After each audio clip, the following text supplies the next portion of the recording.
Di nuovo in diretta il telegiornale di Treviso, parliamo di lavoro, parliamo della crisi Berco, le 16 ore totali di sciopero in questi 2 giorni, la massima adesione e il presidio stamane. Chiediamo all'azienda chiarezza su quelle che sono le prospettive del sito produttivo di Castelfranco, perché siamo stanchi di attendere una soluzione rispetto a una trattativa che si trascina da ottobre. I lavoratori della Berco chiedono impegni chiari al gruppo ThyssenKrupp sul futuro dei 150 lavoratori di Castelfranco Veneto in sciopero da 16 ore. Attualmente le prospettive per lo stabilimento veneto sono incerte dopo la dichiarazione unilaterale di licenziamento per 247 dipendenti della sede di Copparo. In questo momento dovrebbe esserci un confronto con le segreterie nazionali sul sito di Copparo rispetto alla procedura dei licenziamenti, ma per quanto ci riguarda qua a Castelfranco la nostra preoccupazione è che non ci sia una prospettiva per il futuro del sito castellano. I lavoratori in cassa integrazione ordinaria temono che l'azienda possa decidere di chiudere il sito produttivo lasciandoli senza lavoro dopo il 5 maggio. La situazione è critica e i sindacati stanno cercando di negoziare con l'azienda per trovare una soluzione che garantisca la sicurezza occupazionale dei dipendenti. Abbiamo la necessità che questa azienda ritorni al tavolo ministeriale, perché ultimamente è riuscita anche a disertare il tavolo ministeriale, e quindi lì riprovare a fare una discussione di prospettiva che tenga dentro tutto, una realtà produttiva, l'occupazione. Al picchetto di fronte alla sede sono intervenuti numerosi esponenti del mondo politico, a partire dal sindaco di Castelfranco e presidente della provincia Stefano Marcon. Questa crisi che oggi vede investito solo Copparo non può essere lasciata sola, anche perché il sito di Castelfranco Veneto va a braccetto con quello di Copparo. Ho giudicato un po' inaccettabile l'atteggiamento dell'azienda di disertare il tavolo ministeriale. Questa mattina a Padova il maxi concorso per gli infermieri per gli ospedali del Veneto, 150 dei futuri professionisti arriveranno nella Marca. Vicenza. È la prima volta? Primo concorso, sì. Ma tu stai già lavorando? Sì, all'ospedale di Vicenza. Però con un contratto a tempo determinato di 2 anni. Quindi la speranza? Di passare al posto fisso. Da Lecce. È la prima volta che provate il concorso? La prima volta, sì. La speranza per tutti è quella del posto fisso a tempo indeterminato. Arrivano da tutta Italia ed erano quasi 3.000 alla Chione Arena di Padova in cerca di aggiudicarsi uno dei 640 posti da infermieri da destinare a tutta la regione Veneto. L'USL 2 della Marca è quella a cui sarà destinato il maggior numero di posti, sono 150. Segue l'USL Dolomiti, 158 da spartire nelle 2 USL del Veneziano. A Padova, tra azienda ospedaliera, USL 6 e IOV sono 27. Il concorso è tra i più importanti banditi dalla sanità veneta, che vuole fronteggiare la carenza di infermieri negli ospedali pubblici. Tu da dove vieni? Pavia. In realtà sono siciliana, però Pavia. Stiamo cercando un'assunzione migliorativa della nostra. Quinta volta forse. E perché venite, perché lo rifate? Nel senso, voi avete già un lavoro? Io perché mi devo avvicinare a casa, perché facendo i concorsi vieni assunto in tutti i posti nella regione, io sono lontana da casa e quindi mi voglio avvicinare. Siamo di Treviso. Siamo di Treviso. È la prima volta che lo fate? Concorso sì, ci siamo laureati a novembre. Quindi cosa auspichi?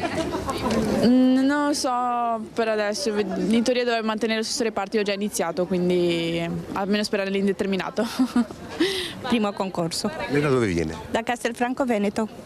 E dove sei laureata? Sono laureata in Romania. Partecipanti da tutta Italia, ma i numeri sono in calo. Nel 2020 infatti per 190 posti si presentarono circa 5.000 persone, settore che la professione infermieristica non è più appetibile come una volta. La colpa, dicono i sindacati, degli stipendi bassi a fronte di turni e ritmi di lavoro sempre più pesanti.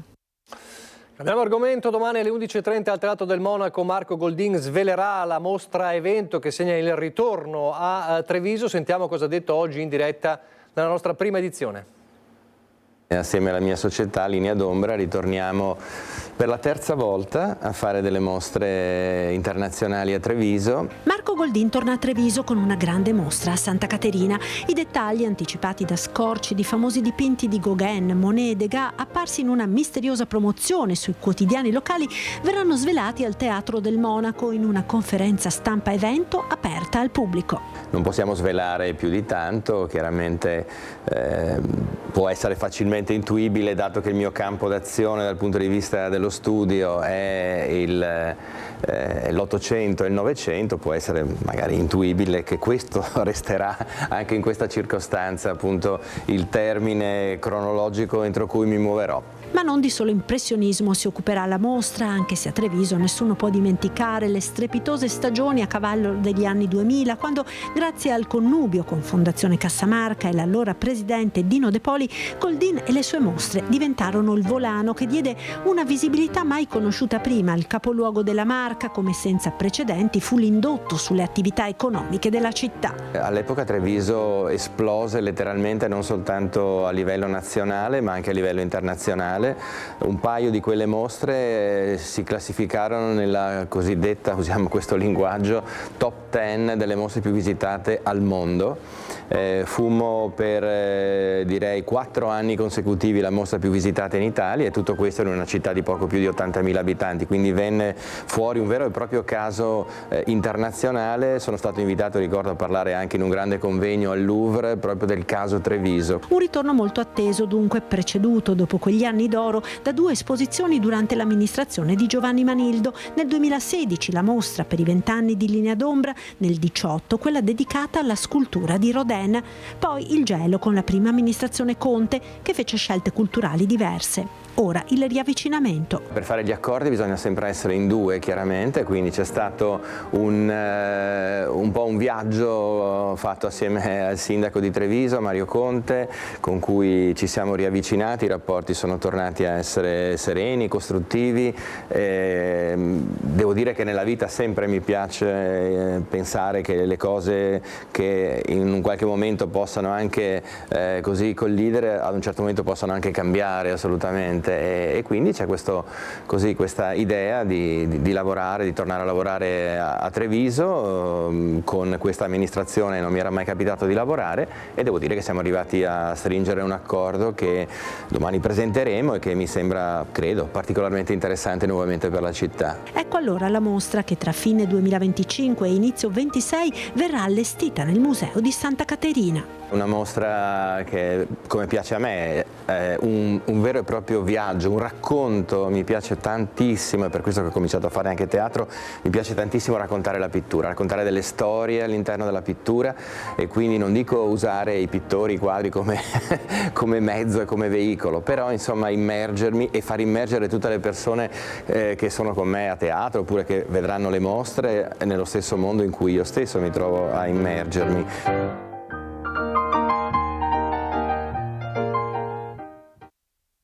Domani ci saremo in diretta per raccontarvi questo evento. Andiamo adesso invece nel Bellunese.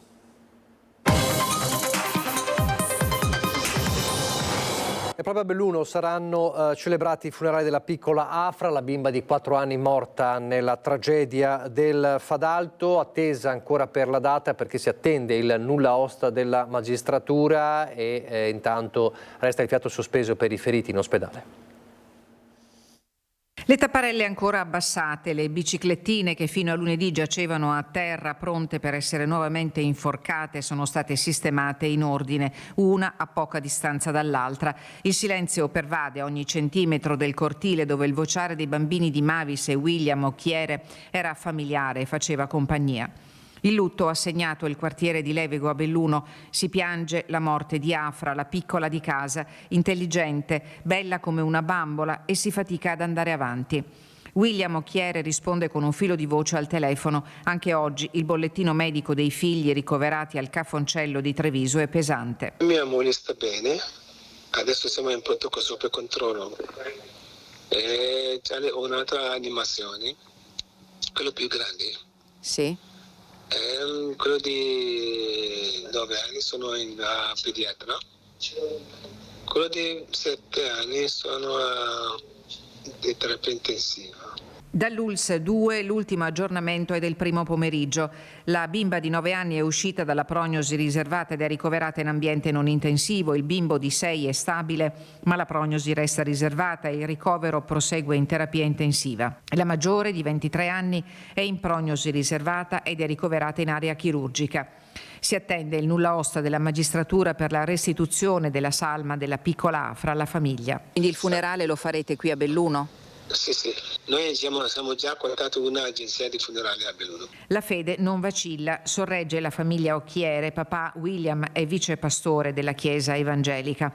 La sua famiglia domenica mattina era diretta al rito tradizionale del giorno di festa che si tiene nella chiesa di Arcade, nel Trevigiano, dove Mavis e i suoi figli non sono mai arrivati. Adesso veramente io non penso niente, perché devi guardare quello in viva prima. Dopo il sopralluogo ieri della delegazione del CIO al cantiere di Ronco a Cortina, parliamo delle Olimpiadi 2026 con esito positivo. Stamattina al Viminale siglato un accordo sulla sicurezza, la regolarità e la qualità del lavoro nei cantieri per i Giochi 2026. L'82% dei lavori per la costruzione del nuovo impianto per il bob slittino e skeleton a Cortina è stato completato. La parte restante sarà pronta per la fine di marzo e già gli atleti delle federazioni internazionali delle specialità stanno affilando le lame per i test di preomologazione. La data fissata è quella del 24 marzo prossimo. Prima toccherà agli slittinisti e poi a seguire i campioni del bob e dello skeleton a testare la pista. Ma già si sa che l'entusiasmo è alle stelle. Al sopralluogo di 20 giorni fa, Karl Damian, coordinatore tecnico della FISI per la disciplina dello slittino, Armin Zögler, ex campione cannibale della specialità, e l'olimpionico Walter Pleikner ai nostri microfoni non avevano trattenuto l'emozione. Sarà la pista più bella intorno al mondo, vedrà. La pista è bellissima, secondo me. Secondo me diventa una pista una dei migliori del mondo. Entro questa settimana si procederà alla prima ghiacciatura di alcuni tratti della pista che dovrà essere tassativamente completata entro il prossimo 15 marzo. Non avevo dubbi sul buon andamento del cantiere, le parole del commissario di governo Fabio Saldini, pubblicate nel sito di Simico al termine del sopralluogo della delegazione CIO. Prosegue la nota: abbiamo trattato delle fasi di preomologazione in vista di marzo, proseguiamo con ottimismo, giovedì accenderemo l'impianto di refrigerazione, cuore pulsante della pista.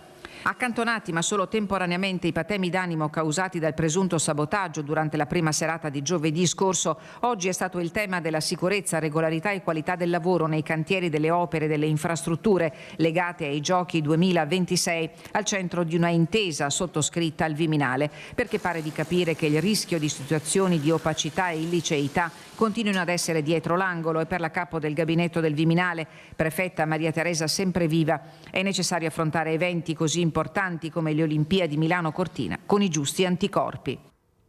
Torniamo a Belluno per parlare di contratti di affitto a canone concordato. A Palazzo Pilioni sono stati siglati nuovi accordi territoriali fra rappresentanti dei proprietari di Confedilizia e dei piccoli proprietari e l'associazione degli inquilini. Canoni minimi e massimi sulle basi delle condizioni degli alloggi per favorire l'allargamento del mercato delle locazioni al maggior numero di immobili e dare una mano soprattutto alle fasce più deboli. Gli accordi prevedono una ricognizione delle case per far fronte all'emergenza abitativa che si può toccare con mano ormai da diversi anni anche in provincia di Belluno. E poi lo sbaracco che arriva anche a Belluno, l'evento diffuso in molte città italiane, pensato per segnare la fine dei saldi con un'ultima imperdibile occasione di shopping, si svolgerà sabato 1 marzo. Per la prima volta il capoluogo ospita questo evento che trasformerà il centro storico in una grande vetrina di occasioni. All'iniziativa promossa da Confcommercio, Consorzio Belluno Centro Storico e la collaborazione del Comune di Belluno hanno aderito 50 negozi con gli ultimi sconti di fine stagione, quindi il 1 marzo c'è lo sbaracco. Vi lascio al meteo, grazie per averci seguito, arrivederci.